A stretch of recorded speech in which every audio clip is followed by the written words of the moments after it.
है। तो इस प्रकार हम सीधे ही उस भगवान की शरण में आगे हैं जिससे राजा भी अपने सुख की कामना करता है। तो आज हम उससे लाभ प्राप्त करेंगे और मोक्ष भी प्राप्त करेंगे।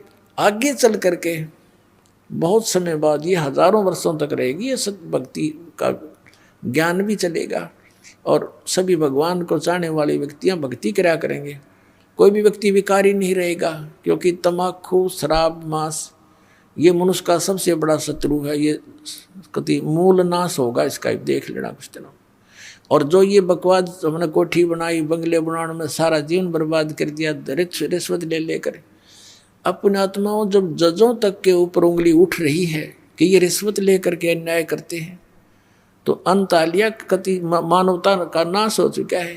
राजनेताओं का देख लो, मंत्री और मुख्यमंत्री इन बड़े बड़े सेंटर के मंत्रियों के ऊपर वो जेलों में पड़े हैं। झूठे सच्चे तो समय आने पर पता लगेगा। तो यदि ये सच है तो क्या जीवन है जीव का? कहाँ जाए गरीब जनता जब हमारे रक्षक ही भक्षक बन बैठे हैं? तो ये अज्ञानता के कारण है। ये नहीं है कि और बाकी सारे ठीक से, जिसका वहाँ बैठ कर दाव लगेगा कोई नहीं बख्शे। कोई का मतलब है कि अधिकतर हो चुके हैं, बहुतायत हो चुकी है ऐसे हमारे, लेकिन मिथ्या नहीं होते। ऐसी बात नहीं होती कि सभी बुरे नहीं होते, अच्छी आत्माएं हैं, उनकी कोई बसाती नहीं। गांव गांव में अच्छी आत्माएं हैं जो वहाँ पर भी पंचायतों में विशेष न्याय प्राप्त नहीं हो रहा। अच्छी आत्मा वहाँ भी रोती है कि अब क्या करें, सब जगह बात बिगड़ चुकी है। तो अब ऐसी स्थिति आवेगी कि प्रभुता की भूख खत्म होगी। समय लगेगा, थोड़ा सा होगा इस ज्ञान से ही, और बहुत ज़्यादा समय भी नहीं लगेगा, बहुत शीघ्र होगा, क्योंकि ये प्रचार बहुत अच्छी तरह हो रहा है। अपने आत्मा इस अच्छे मार्ग में है।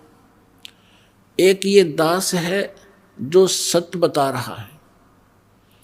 इस दास को छोड़कर जितने भी संत हैं या पंथ हैं वो अध्यात्म मार्ग से परिचित नहीं, उनके पास ये सत्य साधना नहीं, तत्व ज्ञान नहीं।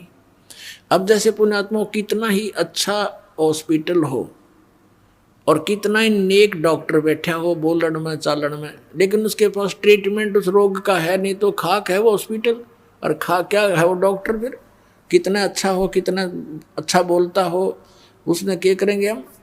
तो कहने का भाव ये है कि ये जो जड़ी है जन्म और मरण के रोग का नाश करने की, ये सतनाम है। सतनाम 2 अक्षर का है, जिसमें एक ओम है और एक तत्सांकेतिक है, और फिर एक आदि नाम जिसको सारनाम कहते हैं। और प्रथम ये मंत्र जो 7 नाम आपको दिए जाते हैं, जिनमें बीच में 5 नाम हैं, और ये कंप्लीट कोर्स अब स्टार्ट करना था। परमात्मा ने कहा था कबीर साहब ने धर्मदास जी से कि धर्मदास तो 1,00,000 दोहाई और ये सार शब्द की दबार न जाई। ये सार शब्द बार जो पढ़ी बिचली पीढ़ी हंस नीतर ही। फिर क्या बताया दूसरे अध्याय में कि धर्मदास मोरी 1,00,000 दोहाई, ये मूल ज्ञान की दबार न जाई। मूल ज्ञान बार जो पढ़ी ये बिचली पीढ़ी हंस नीतर ही। इस मूल ज्ञान को तू तब तक छुपाई जब तक 12 पंथ ना मिट जाए।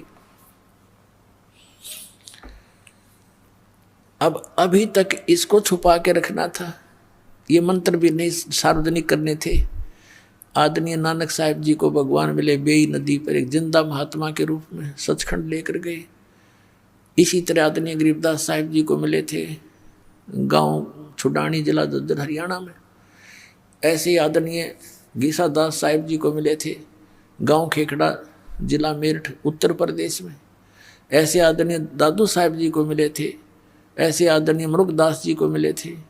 ऐसे आदरणीय धर्मदास साहिब जी को मिले थे जिंदा महात्मा के रूप में। इनको सचखंड लेकर गए थे, फिर इनको वापस छोड़ा था और इन सबको कह दिया था कि अभी इस सतनाम का तुम तो जाप करो, लेकिन अभी किसी को बताना नहीं। आप जी को दिखाया था कि भाई बाल्य वाली जन्म साखी में, समुद्र की साखी में आदरणीय नानक साहिब जी स्वयं तो उस 2 अक्षर के मंत्र सतनाम का जाप कर रहे थे, लेकिन अपने शिष्य बाला और मर्दाना को कहा था तुम तो वाहिगुरु जपो। अब क्यों कहा था?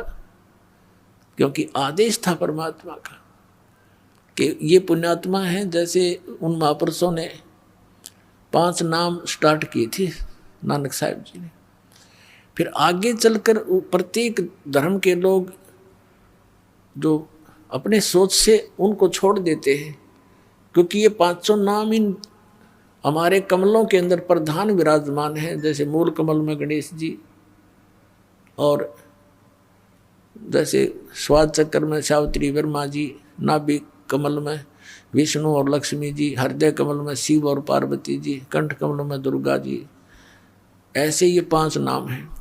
तो इन सब ने यूँ सोचा भी हमारे गुरुजी तो बात तो करते हैं सचखंड सतलोक की बताते थे वो तो, और तुम इन देवताओं की पूजाएं बताती हो।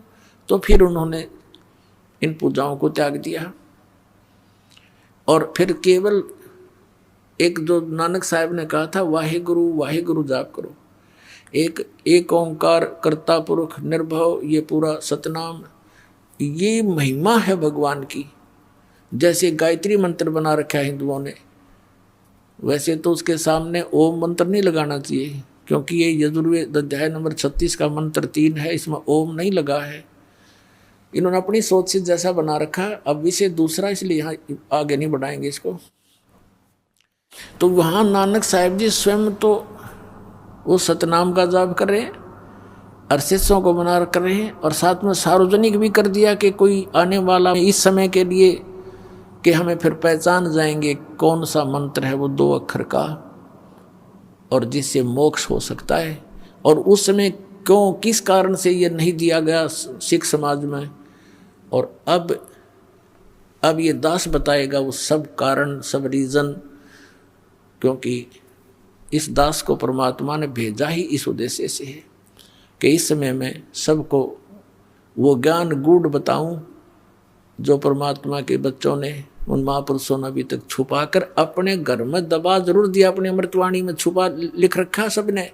जैसे आदरणीय नानक साहिब जी ने प्राण संग्रही बनाई थी एक पुस्तक, और उसको सिंगल द्वीप के राजा शिवनाभ से कह दिया था कि ये मेरा शरीर समझ लेना, मैं आपका गुरु हूँ। गुरु को कितना आदरणीय रखा जाता है, तो ये मेरा शरीर समझ लेना जो मैं प्राण संग्रही यानी एक ग्रंथ लिखकर आपको दे रहा हूँ, जिसके अंदर सारा भेद था। ये 2 मंत्र का अक्षर का मंत्र भी उसमें क्लियर लिखा था, उसकी वे ऑफ वर्शिप भी लिखी थी। तो 5वें गुरु अर्जुन देव जी को जब लगे ग्रंथ साहब की ये सब वाणियों को इकट्ठा करके जल्द बनाने में, ये ग्रंथ साहब बनाने लगे, तो वो भी देखा उन्होंने मंगा करके शिवनाभ राजा से, लेकिन उसके अंदर वो मंत्र जाप था 2 अक्षर का, जिसको समुद्र की साखी में नानक साहब जी जाप कर रहे थे, और मर्दाना ने भी वो गलती से जाप करना शुरू कर दिया था, वो डूबने लगा था। और नानक साहब जी ने कहा था कि मर्दाना तो मेरी नकल ना करे, मेरी करनी ना देख, मेरे वचन की बात पालना करे। तो उस डर से उन अर्जुन देव जी ने सोचा कि कहीं ये मंत्र गुरु ग्रंथ साहिब में आ गया और सिख समाज इसको जाप करने लग गया तो गुरु जी की आज्ञा की अवहेलना होने से पापी बन जाएंगे और इनको हानि हो जाएगी, जैसे मर्दाना को हो रही थी। इसलिए उन्होंने उस प्राण संग्रही को पढ़ा जरूर इस उद्देश्य से कि इसमें रखें ग्रंथ साहिब के अंदर, लेकिन इस कारण से उन्होंने उसको जल प्रवाह कर दिया। फिर भी परमात्मा की लीला देखो, एक साधु में प्रेरणा की, अर्जुन देव जी से उसने करबद्ध होकर दया करी, महाराज ऐसे अनमोल रतन को ना डालो, इसमें क्या लिखा है कि ये मेरा शरीर है और मैं इसको छुपा के रख लूँगा, किसी को नहीं बताऊँगा, मैं पढ़ लिया करूँगा, मुझे आनंद आता है। तब वो रहम आ गया, मालिक की दया थी भाभी, वो बचा ली प्राण संग्रही। उसके 160 अध्याय बताए हैं, लेकिन अभी तक वो 80 ही प्रकाशित की गई है, 80 फिर भी छोड़ दी गई। अब फिर उधर से परमात्मा को मालूम था कि इतना लंबे समय में कोई ना कोई गलती काल करवा देगा हमारे बच्चों से।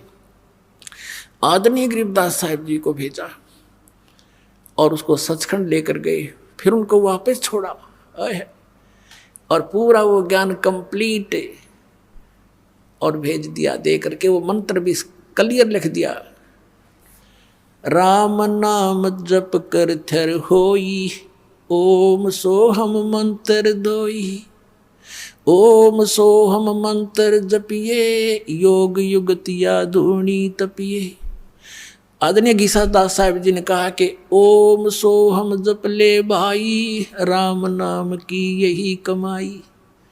ऐसे नानक साहब ने वो आपके समक्ष ही है।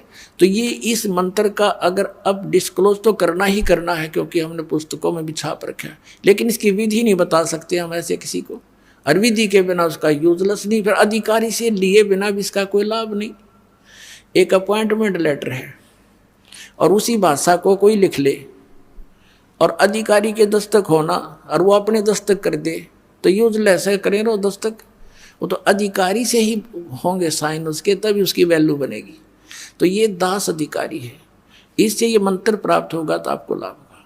फिर क्या बताते हैं, सो हम शब्द हम जग में लाए, सार शब्द हम गुप्त छुपाए। जैसे इन महापुरुषों की वाणी में है कि जो वास्तविक मंत्र है वो तुम्हारे इन 52 अक्षरों में लिखा नहीं। इन अक्षर ज्ञान जो तुम्हारे ग्रंथ हैं, वेद हैं, गीता है, पुराण है, कुरान है, बाइबल है, कहता है इन 52 अक्षरों में वो मंत्र नहीं है, क्योंकि ये सोहम मंत्र परमेश्वर स्वयं आए कबीर साहब कलयुग में तब प्रकट किया। उससे पहले किसी भी ग्रंथ में ये सोहम नाम नहीं है। सोहम शब्द हम जग